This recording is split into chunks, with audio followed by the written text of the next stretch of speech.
calaykum saaxiibayaal duhurnimo wanaagsan kusoo dhowaada wararkeena maantay fadlan haddaad kanaalkeena ku cusub tahay subscribe saar sidaad ula socoto wararkan xiga mahadsanide maamulka Puntland ayaa walaac aad u weyn ka muujiyay qaabkii loo magacaabay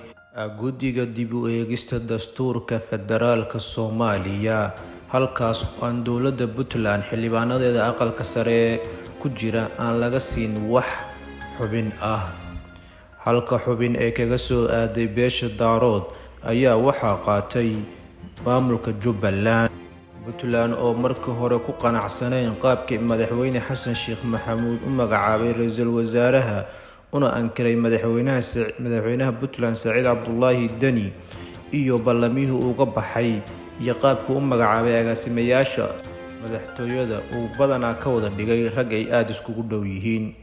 Puntland ayaa arrintan aad uga soo horjeesatay kana dhiganaysa marmarsiyihii ay uga go'ay lahayd dowladda federaalka Soomaaliya durbaba siyaasiyiin hore wasiir xilka haya Puntland ayaa arrintan aad uga falceliyay kuna tilmaamay guddigani inaysan aqbalayn aysan ahayn macquul inay Puntland xubin ka weydo guddiga dib u eegista dastuurka federaalka Soomaaliya Puntland ayaa aaminsan inay tahay hooyadii federaalka meeshii lagu dhisay dastuurka federaalka ee Soomaaliya curdintiisa iyo habeyntiisaba lagu sameeyay dhankaas iyo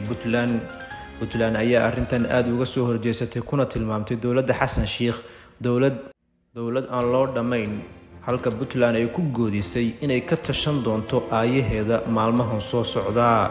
dhageystayaal waa naga intaas xogtii aan ku eegaynay Puntland oo qarka u saaran inay ka go'do dowladda federaalka Soomaaliya